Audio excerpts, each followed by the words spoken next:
Alors, dans cette vidéo, on va essayer de corriger le sujet numéro 1 concernant l'examen national euh, 2016, session normale, option PC. Donc, cet exercice, il concerne bien sûr la première unité de cette année, c'est la consommation de la matière organique et flux de l'énergie. Alors, cet exercice, qu'est-ce qu'il dit? Afin d'étudier l'effet du manque d'exercice sportif et de tabagisme, usage de tabac, sur les réactions responsables de la libération de l'énergie au niveau du muscle squelettique strié, on propose l'étude des données suivantes. Alors, d'après cette situation, نعرفوا بأن l'exercice غادي يهضر على les réactions responsables de la libération de l'énergie, d'accord? Ou les réactions responsables de la libération d'énergie, généralement, اللي هضرنا عليهم شوية plus ou moins en détail, il y a la respiration et la fermentation. D'accord? Alors, première unité. Le manque d'exercice sportif chez l'homme augmente sa fatigabilité. Pour expliquer l'origine de cette fatigabilité, une comparaison de certaines caractéristiques des mitochondries a été effectuée chez deux personnes, l'une entraînée pour un exercice physique de puissance donnée et l'autre non entraînée. Merci. Jusque-là, c'est bon. Le document 1 résume les résultats obtenus alors que le document 2 donne les résultats de la comparaison de la production d'acide lactique et la consommation de dioxygène chez ces deux personnes. Voilà le document 1 et voilà le document 2. Hein? Document 1, je nous fais volume total des mitochondries par rapport au volume de cellules musculaires ou l'activité des enzymes mitochondriales, un de personnes entraînées, un de personnes non entraînées. بالنسبة للدوكيومون 2 شنو فيه la quantité de l'acide lactique produit en millimol par litre non entraîné. وهنا ce qui est en noir bien sûr c'est la consommation de dioxygène. Très bien. Alors également عطاونا واحد la remarque elle est très importante وغادي تساعدنا bien sûr الإجابة على la première question. Alors cette remarque qu'est-ce qu'il dit? Le phénomène de la fatigue musculaire est lié à la baisse des réserves d'ATP au niveau des fibres musculaires. Très bien. C'est-à-dire quoi? C'est-à-dire أن هذا الفينومين de la fatigue musculaire مرتبط باش؟ مرتبط بالمخزون de l'ATP اللي عندنا في لاسيلول. C'est-à-dire إلا كان المخزون ضعيف يعني il va غادي تعيا ضعيف. Tout simplement.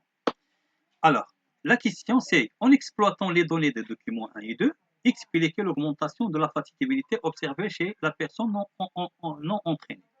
Alors, la question elle est faite par deux sous-questions. En exploitant, on a expliqué. C'est-à-dire, on doit nécessairement, obligatoirement, passer par l'exploitation des documents 1 et 2. يعني ضروري خصنا نستغلوا الوثيقة الأولى والوثيقة الثانية عاد نفسروا علاش هاد لو نون اونتريني تاعي. دونك إلا ما عملناش هاد ليكسبلوطاسيون ما استغنيش هاد الوثيقتين الأولى والثانية بمعنى أن الجواب ديالنا تيكون ناقص. Donc notre réponse sera incomplète. Alors, comment on peut exploiter les données de document? L'exploitation, il s'agit d'une simple lecture, tout simplement. Dans ce cas-là, il s'agit d'une comparaison. Dans d'autres cas, voilà, comment on la dirait? En tout cas, c'est une description, pardon. Alors, là, la personne entraînée ou la personne non entraînée. Le volume total des mitochondries par rapport au volume de la cellule musculaire de la personne entraînée est importante, ou la personne non entraînée elle est faible. Également, l'activité des enzymes mitochondrielles elle est importante chez la personne entraînée et elle est faible chez la personne non entraînée. مشينا عاوتاني لو دوكيومون 2 تنشوفوا بان la personne non entraînée هنايا il produit plus d'acide lactique, une quantité importante de l'acide lactique, et il consomme une faible quantité d'oxygène. Voilà, donc c'est l'exploitation des documents. Donc qu'est-ce qu'on va écrire? Donc par rapport bien sûr à l'individu entraîné, on observe chez l'individu non entraîné une diminution de quoi? De volume total des mitochondries par rapport au volume des cellules musculaires. 11 et 5. D'accord? Et une réduction, bien sûr, et une réduction de l'activité enzymatique mitochondriale. Point c'est tout. هذه بالنسبة للdocument 1. بالنسبة للdocument 2, on remarque quoi? Une augmentation de la quantité de l'acide lactique, produit, et une consommation, ou bien une faible consommation, ou là une baisse de consommation de O2. C'est la première partie de l'exercice. Maintenant, l'explication. On va expliquer l'augmentation de la fatigabilité observée chez les personnes non entraînées. Le non entraîné, il se fatigue très vite. C'est rien de rien. Alors là, on va expliquer pourquoi. Tout simplement. انطلاقا من هذه l'exploitation, من هذا الدوكيومون, تلاحظوا بأن le non entraîné عنده le volume total des mitochondries par rapport au volume de la cellule musculaire, c'est la moitié, presque. L'activité des enzymes mitochondriales est faible, elle produit plus de l'acide lactique et elle consomme moins de O2. يعني تجديد ديال الطاقة ولا تجديد ال ATP تيستعمل تخمر. Donc le renouvellement de l'ATP, il utilise plutôt, essentiellement bien sûr, la fermentation. Très bien. Et là, j'ai la remarque. La remarque, le phénomène de la fatigue, تيجي منين؟ ولا lié à quoi? Il est lié à la baisse de réserve d'ATP. وتعرفوا بأن la fermentation تعطينا une faible quantité d'ATP. وقلنا بأن le non entraîné يستعمل la fermentation. Et donc, il se fatigue facilement, là, trop vite. Pourquoi? Parce que il utilise l'ATP, la fermentation comme renouvellement de l'ATP, ou l'ATP, ou la fermentation, le taux faible de l'ATP, donc ce qui va entraîner la fatigue chez les personnes non entraînées. Donc, qu'est-ce qu'on va écrire? Chez bien, le non entraîné utilise essentiellement, après les données, il utilise essentiellement quoi? Il utilise essentiellement la fermentation comme source de renouvellement de l'ATP, ce qui va entraîner une faible production d'ATP, et par suite, il va donner quoi? Une fatigabilité élevée. Voici tout. Donc, il y a la réponse, la première question. Passons maintenant deuxième donnée. Alors, la deuxième donnée,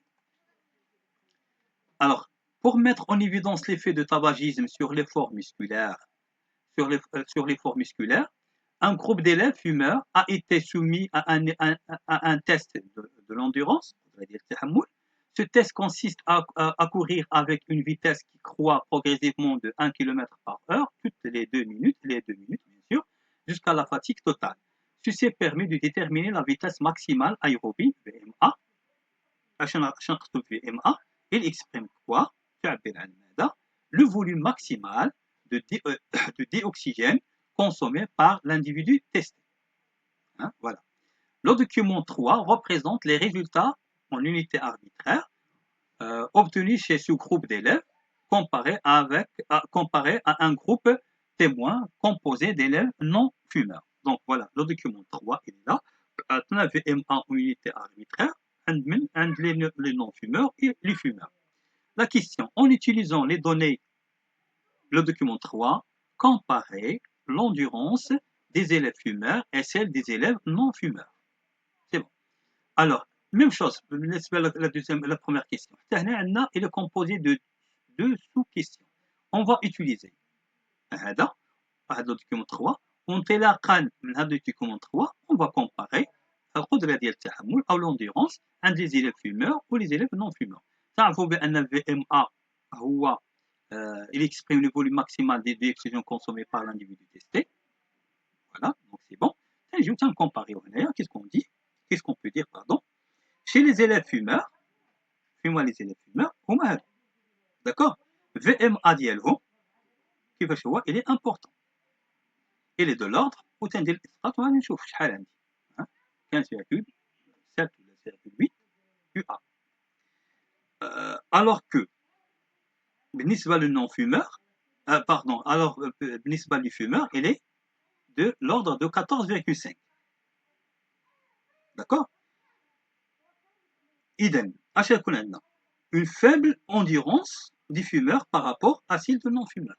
إذا انطلاقا من هادو puisque هادو les non-fumeurs عندهم VMA كبيرة هادي ولي fumeurs عندهم faible, ce qui fait donc tout la comparaison bien sûr la faible endurance des fumeurs par rapport à celle de non-fumeurs. إذا قارنت هادو ومن هاد المقارنة هادو ما بين VMA ديال les non-fumeurs et fumeurs, on a arrivé à comparer l'endurance des fumeurs et des non-fumeurs. Ainsi de suite.